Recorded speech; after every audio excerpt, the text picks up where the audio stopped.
last example, we'll see magnesium nitrate. Once again, magnesium carries a charge of +2. You've located it on row number 2 of your periodic table. You'll notice nitrate is not an element, it is a compound, and therefore you have to find it on your list. You'll notice nitrate is NO3 with a charge of -1, NO3 with a charge of -1.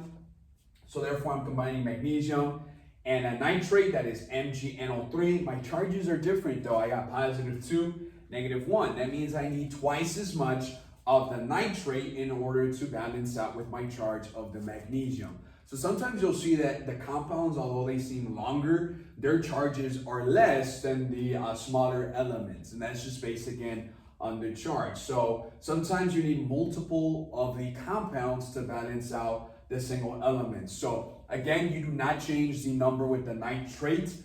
When you have something written out as a compound, keep it together. That's the rule we talked about. So keep NO3 together. It's nitrate no matter what. So NO3, you need twice as much. So you would use parentheses in polyatomic ions in which you need more than one of the compounds. So you use NO3 with the 2 outside of it. So your formula for magnesium nitrate would be Mg, open parentheses, NO3, close parentheses, 2. Mg, parentheses, NO3, parentheses, 2 outside. This balances out 2 of the nitrate with 1 of the magnesium. Your net charge, 2 plus -1 plus -1 gives me a charge of 0.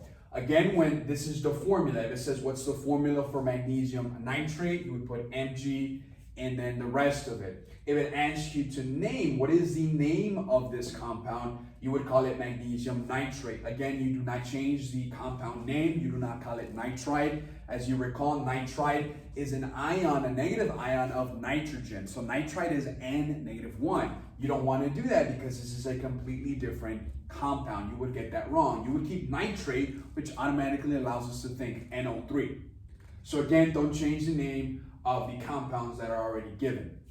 With all of these, just remember binary means 2. You have 2 simple ones, a positive and a negative. Positive always first, negative goes second. You want a net charge of 0. With the binary ones, they're simple because there's only 2 once again, so you will not be using parentheses. You would not put parentheses around Cl because there's only 2 elements. So you know that the 2 goes automatically with Cl. When you're doing polyatomic though, you might have to use the parentheses in order to not confuse these.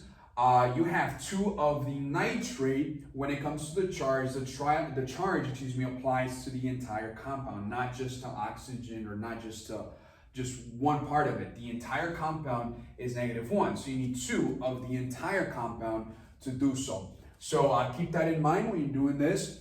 The assignment for the next 2 days, the homework that you're going to be working with, is Nomenclature Worksheet 2, which is binary compounds. You have 20 problems in which you will either write out the formulas or name the compounds. And then worksheet number 3. The nomenclature worksheet number 3 is polyatomic ions. You got 20 problems in which you will write formulas or give the names of the compounds. That's the next 2. You'll notice in the next lesson, the next set of worksheets, you're working with transition metals, which are the rows number 3 through 12. They are transitioning from most metallic to least metallic. Those use Roman numerals. So when you get to the part where you start seeing Roman numerals, do not worry about that yet. We'll learn that later on. What I want you to finish by tomorrow or at the end of tomorrow are the 2 that